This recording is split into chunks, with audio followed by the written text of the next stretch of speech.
오늘 하나님께서 우리에게 주신 말씀은 신약성경 고린도전서 14장 1절에서 5절까지 말씀입니다. 사랑을 추구하며 신령한 것들을 사모하되 특별히 예언을 하려고 하라. 방언을 말하는 자는 사람에게 하지 아니하고 하나님께 하나니 이는 알아듣는 자가 없고 영어로 비밀을 말함이라. 그러나 예언하는 자는 사람에게 말하여 덕을 세우며 권면하며 위로하는 것이요.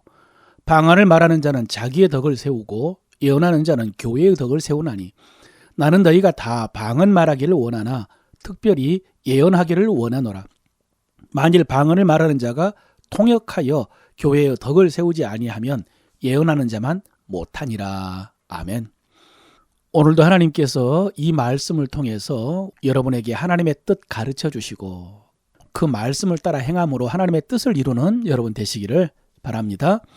오늘은 성령 강림절입니다.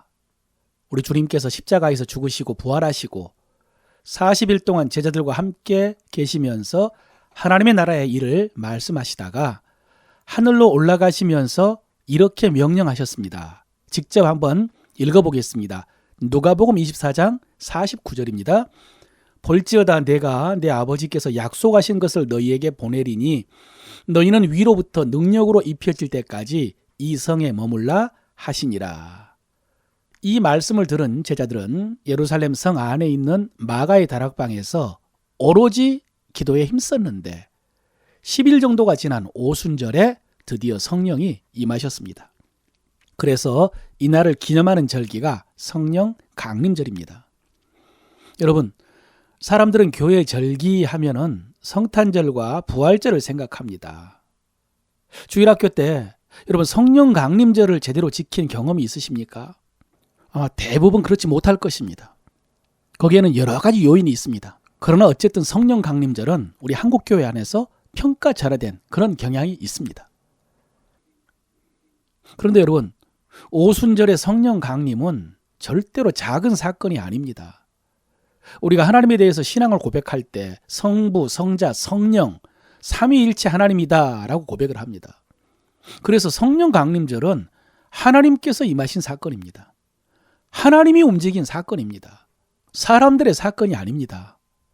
성탄절이 성부 하나님이 아들을 보내신 날이고 부활절이 성자 예수님이 죽으시고 부활하신 날이라면 성령 강림절은 성령 하나님이 우리에게 오신 날입니다. 여러분, 이것을 진리처럼 가르칠 내용은 아닙니다만은 구약시대는 성부 하나님의 시대요.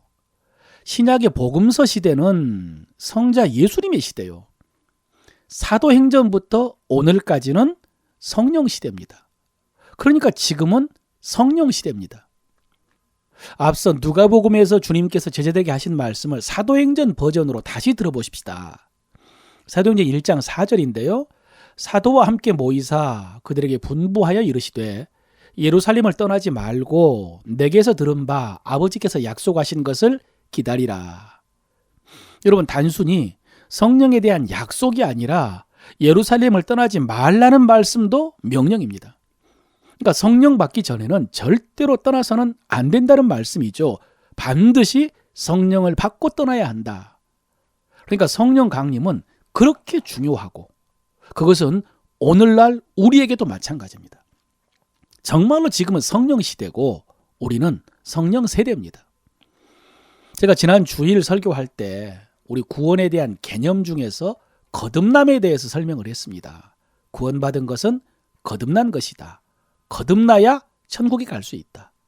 그래서 우리는 아버지의 씨로 한 번, 또 말씀의 씨로 한 번 이렇게 거듭나서 하나님 백성은 되었다라는 말씀을 드렸습니다.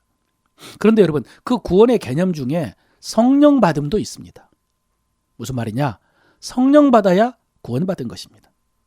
구원받는 것은 성령 받은 것입니다. 성령 받지 않고 구원받을 수 없다고 했습니다.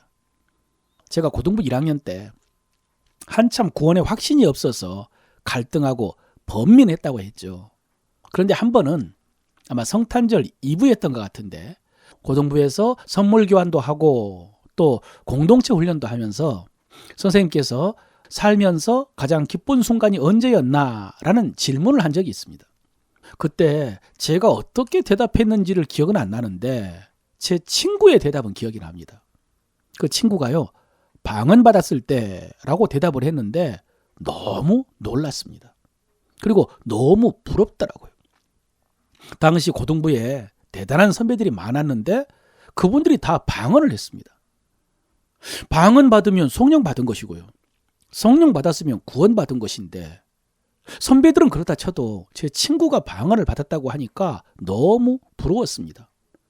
나는 방언을 못하니까 내 구원을 확인할 길이 없어서 그 후로도 오랫동안 불안했었습니다. 오늘날 성도님들 중에서도 방언 받고 싶은 분들이 많습니다. 그런데 방언 받고 싶어하는 이유가 이것 때문인 분들도 분명히 있을 것입니다. 구원의 확신 때문에, 구원의 여부 때문에. 방언하면 성령 받은 것이고 성령 받았으면 구원 받은 것이다. 그래서 그것을 확인하고 싶어서 방언 받으려고 하는, 제가 그 심정을 잘 알죠. 그런데 여러분, 그 후에 저는 방언을 받지 않는 상태에서 말씀을 통해서 구원의 확신을 가졌습니다. 마침 지난주부터 오늘의 만나에서 로마서를 묵상하기 시작했고 로마서 1장 16, 17절 묵상할 때 다시 한번 제가 구원의 확신을 받은 말씀을 나눈 적이 있습니다. 바울은 하나님께서 우리를 구원하실 때에 하나님의 의로 구원하신다는 그 소식, 그 하나님의 구원 방법이 복음이라고 전했습니다. 그 말은 하나님께서 우리의 의, 자기 의로 구원하지 않는다는 말씀이기 때문에 우리는 의가 부족해도 된다고. 하나님께서 우리에게 의를 요구하지 않고 믿음을 요구하신다고. 여러분, 저는 이 말씀을 통해서 자유를 얻었습니다. 우리가 흔히 하는 말로 지금 죽어도 하나님 앞에 갈 수 있다는 확신과 평안을 얻었습니다. 이 말씀을 통해서. 그렇다면 성령은 언제 받았나? 또 성령이 내 안에 계신 것을 어떻게 확신할 수 있나? 여러분, 우리가 성령을 어떻게 받을까요? 또 성령이 내 안에 계신 것을 어떻게 확신할 수 있을까요? 일단 정답은 말씀을 통해입니다. 예, 구원의 확신도 말씀을 통해, 성령에 대한 확신도 말씀을 통해서 확신해야 됩니다. 그래서 이제 말씀을 한번 살펴보겠습니다. 여러분, 오순절에 성령이 임하셔서 제자들이 방언을 말하자 사람들이 세술에 취했다고 욕을 했죠. 조롱했습니다. 그러자 베드로가 일어나가지고 하나님이 약속하신 성령이 임하신 것이다 라고 설교를 하죠. 특별히 구약의 말씀을 인용하면서 너희가 예수 그리스도를 죽였으나 하나님께서 살리셨고 그분이 하늘에 오르셔서 성령을 보내주신 것이다. 그분이 바로 그리스도라 라고 설교를 하자 듣던 사람들의 마음이 찔려서 형제들아 우리가 어찌할꼬 라고 물었을 때 베드로의 대답입니다. 사도행전 2장 38, 39절입니다. 베드로가 이르되 너희가 회개하여 각각 예수 그리스도의 이름으로 세례를 받고 죄사함을 받으라. 그리하면 성령의 선물을 받으리니 이 약속은 너희와 너희 자녀와 모든 먼데 사람 곧 우리 주 하나님이 얼마든지 부르시는 자들에게 하신 것이라. 아멘. 여러분, 이 말씀에 의하면 성령은 어떻게 받는다고 했습니까? 너희가 회개하고 예수의 이름으로 세례를 받고 죄사함을 받으라. 그리하면 성령을 선물로 받으리라. 한마디로 여러분, 성령은 믿음으로 받습니다. 성령은 믿을 때 받습니다. 성령은 믿는 자에게 주십니다. 갈라디아서 3장 2절입니다. 내가 너희에게 다만 이것을 알게 하노니 너희가 성령 받은 것이 율법의 행위로냐 혹은 듣고 믿음으로냐. 자기들이 성령 받았다는 것을 알고 있는 갈라디아 교인들에게 묻는 것입니다. 너희가 성령 받은 것이 율법의 행위로냐 듣고 믿음으로냐. 정답은 뭡니까? 듣고 믿을 때. 그렇습니다. 성령은 말씀을 듣고 믿을 때 받습니다. 우리는 믿을 때 성령 받습니다. 여러분, 믿습니까? 그렇다면 성령님은 어디 계십니까? 여러분 안에 계시겠죠. 여러분, 이렇게 구원에 대한 확신도, 성령에 대한 확신도 말씀으로 확인하는 것입니다. 하나만 더 찾아보겠습니다. 고린도전서 12장 3절요. 그러므로 내가 너희에게 알리노니 하나님의 영으로 말하는 자는 누구든지 예수를 저주할 자라 하지 아니하고 또 성령으로 아니하고는 누구든지 예수를 주시라 할 수 없느니라. 여러분, 여러분, 예수님을 저주받을 자다라고 하십니까? 주님이라고 하십니까? 당연히 주님이라고 하시겠죠. 어떻게 그럴 수 있다고요? 정답은 성령으로. 성령으로 아니하고는 예수를 주시라 할 수 없습니다. 여러분은 예수님께서 나의 죄를 대신하여 죽으신 것을 믿습니까? 어떻게 믿게 되었을까요? 정답은 성령으로. 성령으로 아니하고는 예수님의 속죄를 믿을 수가 없습니다. 여러분, 지난 주일에 베드로 전서에서는 우리가 어떻게 하나님의 말씀을 믿게 되었나, 많은 사람들이 말씀을 들었는데 그들은 믿지 않고 어떻게 내가 믿게 되었나 라고 했을 때에 성경의 정답은요, 우리는 그렇게 정하신 것이라고 했습니다. 저들은, 특별히 유대인들은 왜 믿지 않게 되었나? 그들은 그렇게 정하신 것이다. 하나님이 정하셔서, 하나님이 택하셔서. 그런데 오늘 고린도전서에서는 우리는 어떻게 예수를 믿게 되었나? 정답은 성령으로. 예, 성령으로. 여러분, 우리가 방금 하나님의 영으로 말하는 자는 누구든지 예수를 저주할 자라 하지 아니하고 또 성령으로 아니하고는 누구든지 예수를 주시라 할 수 없느니라, 이 말씀을 살펴보았는데요. 바울이 이 말씀을 왜 했느냐? 오늘 말씀의 배경을 잠깐 설명하겠습니다. 여러분, 고린도 교회에는 특별히 은사가 많은 교회였습니다. 사실은 모든 교회에는 은사가 많습니다.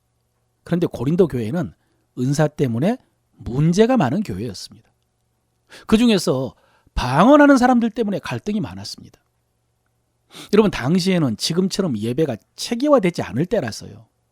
예배 드릴 때에 모여서 시편의 말씀을 읽고 또 선지자들의 글을 읽고 누군가 말씀을 전하고 또 함께 기도문으로 기도하고 또 찬양의 시를 낭독하고 이러면서 예배를 드리는데 갑자기 따다다다 하면서 방언을 하고요. 그럼 옆에 있는 사람이 성령께서 두려워하지 말라고 말씀하십니다, 라는 등의 예언을 하고요. 그런데 또 옆에서 랄랄랄랄랄라, 또 옆에서는 솔라 이렇게 요란하게 예배를 드렸습니다. 자, 여러분이 이 예배 가운데 있다고 생각해 보십시오. 느낌이 어떨까요? 정말. 그런데 만약에 여러분이 방언을 못한다면, 여러분이 방언을 못하는데 곁에서 예배 시간에 그렇게 요란하게 방언을 한다면 여러분 느낌은 어떨까요? 어떤 생각을 할까요? 느낌은 크게 두 가지일 것 같습니다. 하나는 부럽거나 하나는 화가 나거나. 물론 흐뭇하거나 아니면 아무렇지 않은 사람도 있겠죠. 그러나 크게는 부럽거나 화가 날 것 같습니다. 그런데 만약에 여러분 그렇게 방언하는 사람이 자기 은사를 자랑을 한다면요. 여러분, 솔직히 방언은 좀 신기하지 않습니까? 혀가 저절로 움직이고 또 배우지도 않는 말을 하고, 그래서 방언하는 사람들이 자기 은사가 최고인 것처럼 뽐내듯이 그렇게 요란하게 방언을 하고 또 다른 은사에 대해서 무시하고 방언 못하면 성령 못 받은 것처럼 만약에 그렇게 했다면 어떨까요? 여러분, 이것이 고린도전서 12장에서 14장까지의 배경입니다. 굉장히 내용이 길죠. 이 문제가 컸다는 의미입니다. 이런 상황, 배경을 이해하고 고린도전서 12장에서 14장까지 말씀을 해석을 해야지, 그런 상황을 모르고 문자적으로 표면적으로 말씀을 해석하면요 전혀 다른 말씀으로 이해를 합니다. 특별히 여러분 고린도전서 13장은 사랑장이지 않습니까? 여러분, 사랑장을요 똑 떼서 해석하면 안 됩니다. 방금 그런 배경 아래에서 해석을 해야 됩니다. 자, 12장 1절을 한번 읽겠습니다. 형제들아, 신령한 것에 대하여 나는 너희가 알지 못하기를 원하지 아니하노니. 강조하기 위해서 부정을 이중적으로 사용했습니다만은 쉽게 말하면 나는 여러분이 신령한 것에 대해서 알기를 원한다라는 그런 말씀입니다. 더 쉽게 말씀드리면 무엇이 신령한 것이냐, 어떤 사람이 신령한 사람이냐, 그것을 가르쳐 주겠다는 말씀입니다. 여러분이 생각할 때 신령하다는 건 뭡니까? 어떤 사람이 신령한 사람입니까? 누가 영적인 사람입니까? 여러분 생각할 때. 그 대답이 아까 읽었던 3절입니다. 너희가 모르기를 원하지 않는다, 내가 가르쳐 주겠다 라고 했습니다. 3절, 그러므로 내가 너희에게 알리노니 하나님의 영으로 말하는 자는 누구든지 예수를 저주할 자라 하지 아니하고 또 성령으로 아니하고는 누구든지 예수를 주시라 할 수 없느니라. 그러므로 내가 너희에게 알리노니 나 바울이 말한다. 똑바로 알아라. 분명히 기억해라. 예수를 주라고 고백한 사람이 신령한 사람이다. 예수를 믿는 사람이 성령 받은 사람이다. 아멘? 아멘. 그렇습니다. 한번 따라해 봅시다. 예수 믿는 사람이 신령한 사람입니다. 방언하는 사람이 아니라 예수 믿는 사람이 성령의 사람입니다. 아멘? 그렇다면 여러분, 이제 두 번째 말씀입니다. 여러분, 그 성령님 지금 뭐 하십니까? 성령님은 지금 어떻게 지내고 계십니까? 여러분은 성령님과 어떻게 지내고 계십니까? 그분과의 관계를 묻는 것입니다. 성령이 내 안에 계신다고 했는데 혹시 고이 모셔놓고 있지 않는지, 꼭꼭 뒷방에 숨겨놓고 있지 않는지, 좀처럼 얼굴을 뵐 수가 없어서 묻는 것입니다. 어떻게 지내고 계십니까? 여러분, 처음에 주님께서 성령을 보내주신다라고 했을 때에 그 목적이 뭐라고 했습니까? 다시 읽어볼까요? 누가복음 24장 49절. 볼지어다 내가 내 아버지께서 약속하신 것을 너희에게 보내리니 너희는 위로부터 능력으로 입혀질 때까지 이 성에 머물라 하시니라. 위로부터 능력으로 입혀질 때까지. 사도행전 버전입니다. 사도행전 1장 8절이죠. 오직 성령이 너희에게 임하시면 너희가 권능을 받고 예루살렘과 온 유대와 사마리아와 땅끝까지 이르러 내 증인이 되리라 하시니라. 성령이 임하시면 뭘 받고요? 권능을 받고, 권능을 받고 증인이 되리라. 여러분, 성령께서 오신 목적, 성령이 하시는 일은 다양합니다. 들어보십시오. 믿게 하시고요, 인쳐주시고, 주님의 말씀을 생각나게 하시고, 지혜로 거짓을 분별하게 하시고, 병을 고치시고, 방언하게 하고, 예언하게 하고, 다스리게 하고, 섬기게 하고, 가르치게 하는 등의 다양한 일들을 하십니다. 이것을 한마디로 말하면 능력으로 사명을 감당하게 하시는 것입니다. 권능을 주셔서 사명을 감당하게 하는 것, 이것이 성령이 오신 목적입니다. 그렇습니다. 여러분, 성령님은요, 능력의 영이십니다.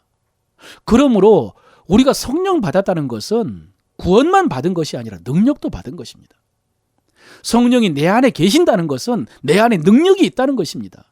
그 능력으로 사명을 감당하게 하십니다. 여러분, 특별한 몇몇 사람이 아니라 모든 성도가 다 합니다. 이것이 구약과 신약의 차이잖아요. 구약에서도 성령의 역사가 있습니다. 그러나 특별한 몇몇 사람들에게만 임했습니다. 그러나 신약에서는요, 모든 믿는 자에게 다. 제가요, 저도요, 예스, 여러분 다. 그래서 여러분, 지난 주일에도 읽었던 에베소서 1장의 바울의 기도를 다시 한번 읽어보십시다. 에베소서 1장 18, 19절인데요. 너희 마음의 눈을 밝히사 그의 부르심의 소망이 무엇이며 성도 안에서 그 기업의 영광의 풍성함이 무엇이며 그의 힘의 위력으로 역사하심을 따라 믿는 우리에게 베푸신 능력의 지극히 크심이 어떠한 것을 너희로 알게 하시기를 구하노라. 여러분, 이것이 다 성령의 역사입니다. 그의 부르심, 사명, 이거 성령님이 주시는 것이고요. 그 기업의 약속을 알게 하시는 분도 성령님이고, 무엇보다도 우리에게 베푸신 능력의 지극히 크심, 그 큰 능력도 성령이 주시는 것입니다. 그리고 바울이 너희 눈을 열어서 그것을 알게 해주시기를 구하노라 라고 했는데, 여러분, 쉬운 말로 해서요, 너희가 성령이 충만해서 그거 알게 되기를 기도한다는 말씀이고, 그리고 이것을 위해서 너희도 기도하라는 말씀. 우리도 기도해야 됩니다. 여러분, 지난주에 제가 이런 말씀 드렸습니다. 이것이 저의 기도라고, 이것이 저의 목회라고, 이것이 제가 설교하는 목적이라고. 여러분이 다 여러분의 사명을 알고 약속을 알고 능력을 아는 것입니다. 사랑하는 성도 여러분, 이것을 위해서 여러분도 기도하시기를 바랍니다.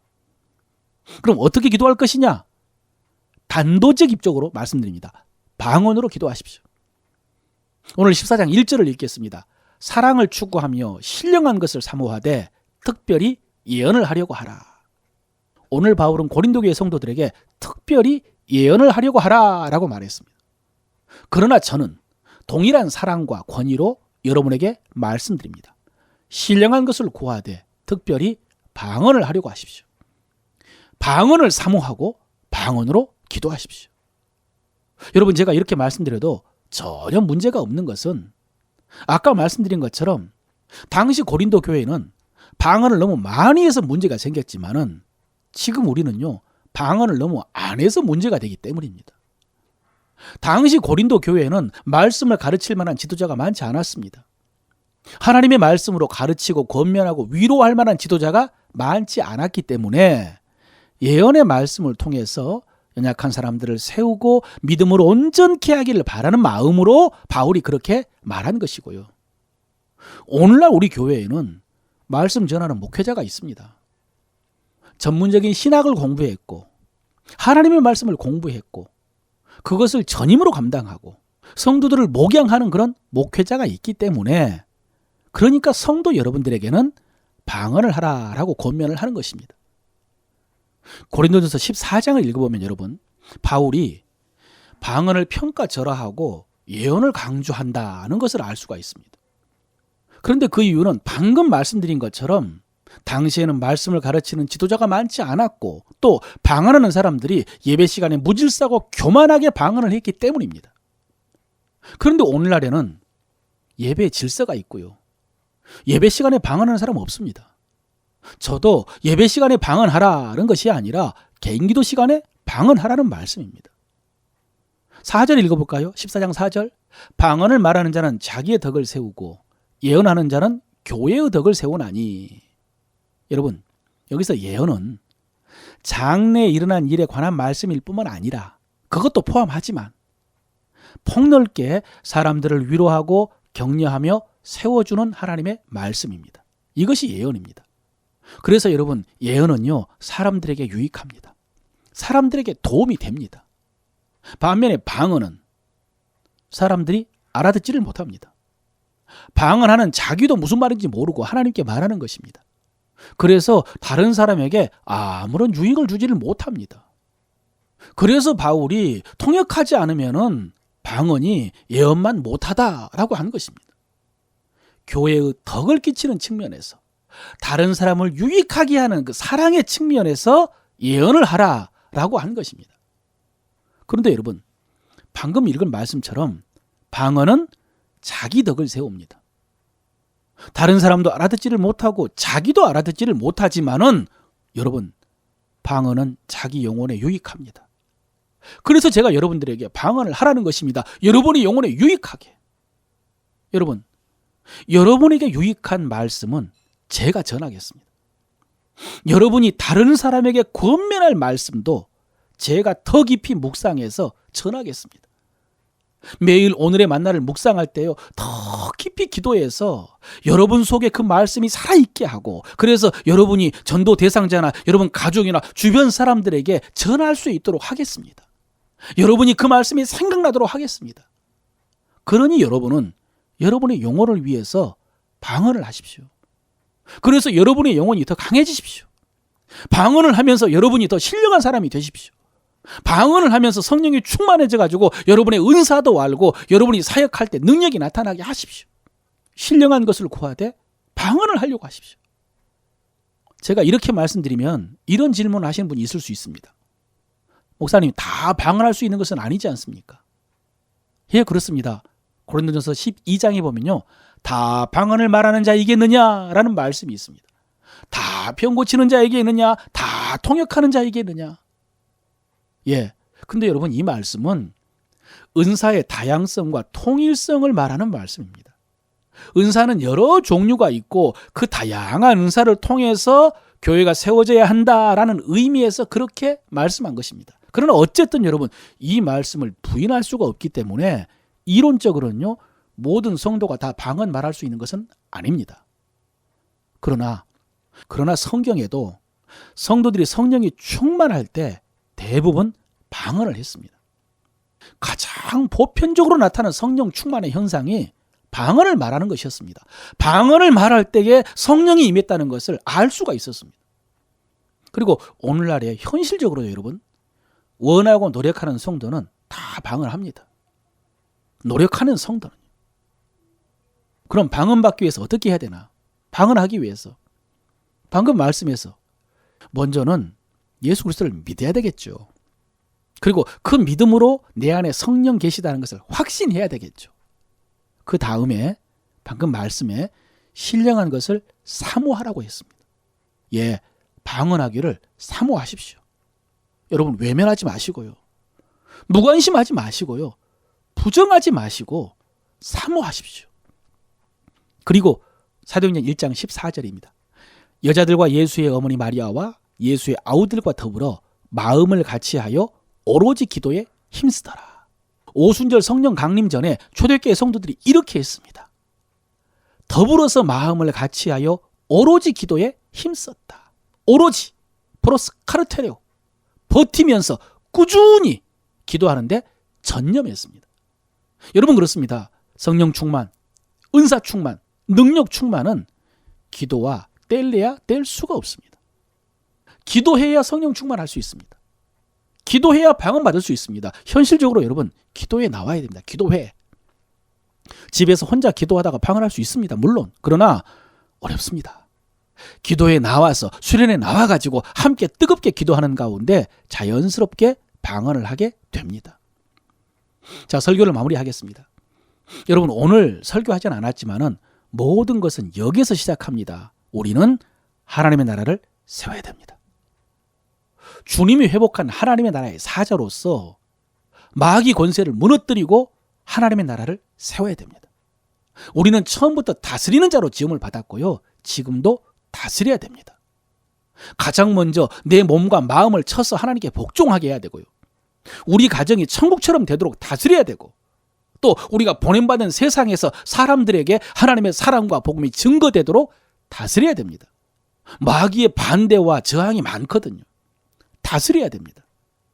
그런데 여러분 그러기 위해서 반드시 필요한 것이 능력과 권능입니다. 그 권능을 주시는 분이 성령님입니다. 그 성령으로 충만하기 위해서 가장 필요한 것이 방언하는 것입니다. 방언할 때 우리 영혼이 강해지고 방언할 때 다른 은사가 나타나고 방언할 때 우리가 더 신령한 사람으로 변화되고 성숙하기 때문입니다. 현실적으로 말씀드리는 것입니다. 그러므로 사랑하는 성도 여러분, 이렇게 오로지 꾸준히 기도함으로 성령이 충만해져서 방언을 말하고 온갖 은사가 드러나서 정말로 능력 있게 사명 감당하고 하나님 나라 세우는 여러분 되시기를 주의 이름으로 축원합니다.